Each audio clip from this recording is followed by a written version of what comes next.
Baby बाजी ड्रामे की अगली किस्त में आप देखेंगे कि समन और वलीद के रिश्ते को फुप्पो की नज़र खा गई। अब दोनों एक दूसरे से सारी बातें क्लियर कर चुके हैं और इस रिश्ते को दोबारा से जोड़ना चाहते हैं, लेकिन इस घर के बड़े अब इस रिश्ते के लिए राज़ी नहीं।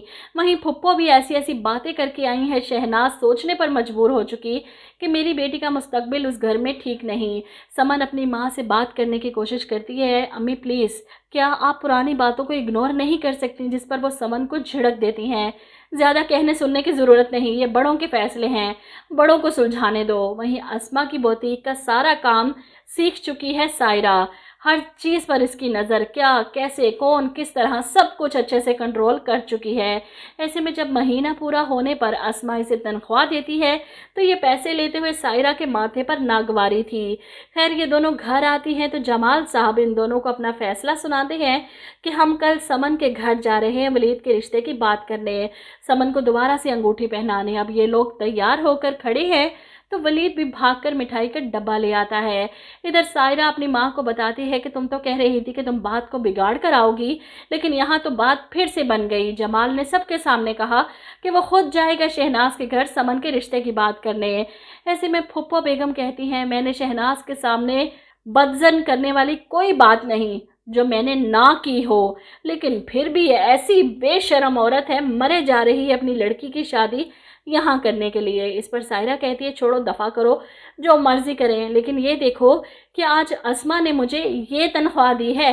वो अपनी माँ के हाथ में पैसे पकड़ाते हुए कहती है, जिस तनख्वाह के लायक इसने मुझे समझा है ना, देखना उससे आधी तनख्वाह पर इसे मुलाजिम बनाऊंगी अपने बिजनेस में। माँ तो खुश है, बस तू ऐसे ही तरक्की करती जा, एक एक सीढ़ी चढ़ती जाएगी, कामयाबी तेरी है। इसीलिए तो मैंने तुझे अस्मा के बिजनेस में घुसाया है, ताकि तू हर चीज़ पर कब्जा कर सके। फिलहाल देख, जूड़ा ठीक है ना मेरा।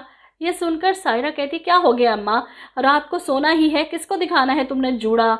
यहाँ पर इन फुप्पो बेगम को मस्खरियाँ सूझती हैं, बाल बने होने चाहिए ना, ख्वाब में कोई आ ही जाता है। अब करनानी चुड़ैल की जैसी हंसी है।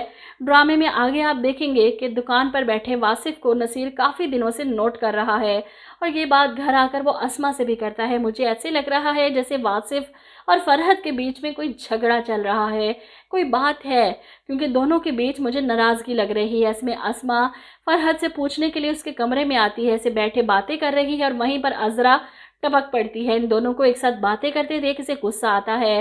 फरहत पर तो पहले ही नाराज़गी है, जो फुप्पो ने इसके कान में भरे थे कि फरहत तुम्हारे बारे में ये कह कर गई थी। इसलिए अजरा गुस्से में सबके सामने कह जाती है, हम तो यहाँ सबके सामने बैठकर बात करते हैं, तुम्हारी तरह थोड़ी जो कोने खुदरों में बैठकर साजिशें करें। मुझे तो लगता है कि एक दफ़ा फिर से तीनों बहुएं आपस में लड़ पड़ेंगी, क्योंकि फुप्पो जो बीच में खड़ी हैं एक दूसरे के कान भरने के लिए।